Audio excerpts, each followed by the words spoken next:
Now, one of the MPs who hasn't been happy with this bill and was asking questions in the Commons of Liz Kendall this afternoon is Stella Creasy, who is with me now. Stella, very good to have you on the show. Can I ask you, first of all, to explain to people listening what your concern today was and what kind of response you got from the Secretary of State? So we're in a better place in that the government is now engaging with the concerns about the practicalities of that. For many of us, one of the biggest concerns was actually this is a lot of pain for very little gain. There's no evidence that some of the changes they wanted to bring forward would actually save money because of the consequences of pushing people who are disabled into poverty. Having the government listen to that concern and saying, right, we're going to protect existing claimants has been a very welcome thing. The challenge that you heard today, and I think it's a very reasonable challenge, is the government is now also promising a review of entitlement to PIP. This idea of a TIMS review about the descriptions used to decide whether or not somebody would get the mythical 4 points, the threshold under which you get it.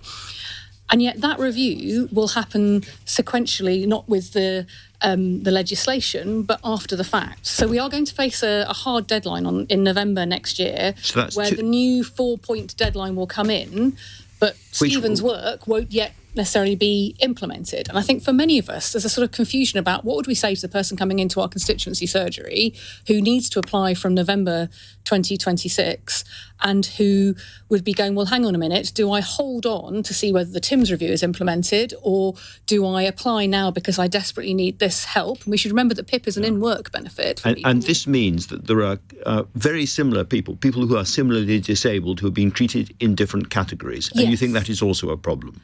Yes, I do, because the legal advice tells us that it is, and that we need to address that concern, that you shouldn't discriminate against people on the basis of their disability, which obviously having different systems. Well, I take the point that the government's making that we've got new systems and we move to new systems or people onto old legacy schemes.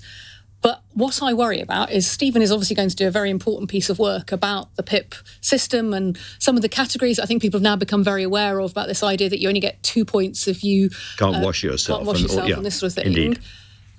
When and how will that influence actually people's entitlement to the point that we can advise our constituents when they come to see us about what is going to happen? We don't want 3 groups of claimants, let alone do we want to be held to account that we're discriminating in 3 different ways. Stella, tomorrow you have 3 choices. You can vote with the government, you can vote against the government, or you can abstain. Do you yet know what you're going to do?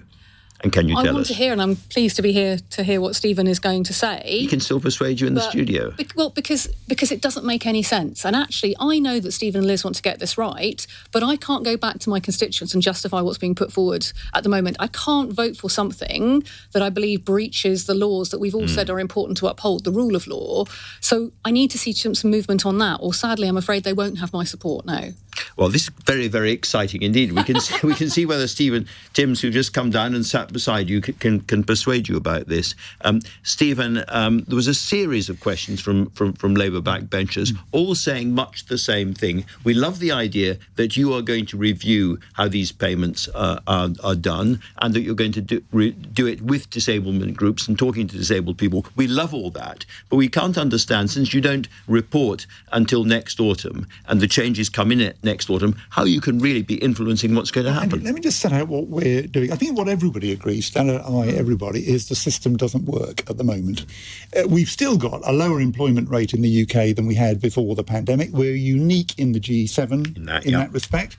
And this system is a big part of the reason for it. So we need to fix it. We're doing 3 things. Number 1, bringing forward a big package of proper employment support, learning from the successes of the last government in getting disabled people into work. There are 200,000 people at the moment out of work on health and disability grounds who say they could be in a job today if they had the support to make it possible for them. We're going to provide that support. Secondly, we're removing very serious work disincentives in the current universal credit benefit system, including the first ever increase, real terms increase, permanent, in the standard allowance of universal credit. Sorry, to jump in on that one before we get to thirdly, is this basically because people on benefits, if they try to get into work, if they try out a job, lose the benefit immediately and they're too scared to do it? That is a big part of the problem, and that's why we're bringing forward the right to try legislation to put on the face of legislation that if you do try out work, you will not lose your benefit as a result of that. I mean, the problem at the moment is that the system, because the universal credit standard allowance is so low, a lot of families really struggle to keep body and soul together, they have to go to food banks. This has been a big driver of the huge demand for food banks over the last few years. So we're raising universal credit standard allowance to ease that problem. And in the past... And then you're freezing the incapacity part. That's right. So the problem is people have been told, if you can persuade my department, the Department for Work and Pensions, that actually you're too sick to work or to do anything about work, then we'll give you significant amount of about twice as much money at the moment. That's right, absolutely about right. That. £400 a month. And I saw a letter from somebody the other week that an MP sent to me that said, if only you classified me in this LCWRA group, then you would pay me £400 a month more and I would be comfortable. And the system sort of forces people to kind of aspire to be out of work on health grounds in this way, when what the system should be doing is encouraging people to aspire to work and providing the support to make work possible. Well, and the changes we're delivering will enable that. I'm a great reader of facial expressions, and I can tell that Stella Creasy is listening to you attentively, but is not completely convinced. Stella. Well, Stephen, I want to understand what's going to happen to the 40% of PIP claimants who are in work, because I think many of us understand and recognise the challenges that you're talking about. And when you and I did talk about this, we talked about things like the Future Jobs Fund and a national insurance contribution holiday for taking on someone who's disabled and trying to address those barriers for people who are disabled getting into work. But we should be clear that there are people who currently get PIP and under the new system would not get PIP who are already in work. And it's the PIP payment that helps them stay in work. So what you many could of us push are people concerned out. You could push people out of who work. Are in work already. About 1 in 6 of current PIP claimants are in work. We'd like it to be much more than that. And I think given our employment support and the changes we're making, I'm very much hoping we will be able to do that. We'll significantly reduce the disability employment gap as the last Labour government did. But it is really important that the costs of PIP should be financially sustainable. Because if we don't make the changes to deliver that, then the future of that benefit will be at risk. And this is a vital support for a large number of people, many with quite severe impairments. They will be fully supported in the future, as they have been in the past. Current claimants, including those in work, will not be affected at all by this. So it's a strong package to change things for the better. But it is fair to say, isn't it, Stephen, that future people who might need PIP to be able to get into work and to stay in work, many of my constituents who have that PIP that allows them to cover mobility costs to be able to get into work, they wouldn't be entitled to that support unless they meet your 4-point criteria. So we could see people who would be... That isn't right. We're not making any changes at all to the mobility component. So those not just mobility, but those people for whom PIP helps pay for the support they need to be able to stay in work. If that support is dependent on them only getting 4 points, and on the current system they don't get 4 points but they get cumulatively, say, 12 points, those people would miss out in the way that somebody existing gets 12 points will be able to retain those rights, wouldn't they? What we're doing is learning lessons from the last Labour government, the success of the New Deal for disabled people, providing much, much stronger support for the people that you're Stephen, sorry to jump in. To work. Your answer to her question is effectively yes, isn't it? No, I don't think it is. What we're saying for new claimants is there will be a different system. There will be very strong employment support provided. With the commitment that we've made. Some people who at the moment could claim PIP will not be able to from November next year. Let me just jump. I'm sorry to jump in. There will be other support provided for them. I'm sorry to jump in one more time. But this is all about persuading people to go into work, employment support, and keeping people in work who are there already.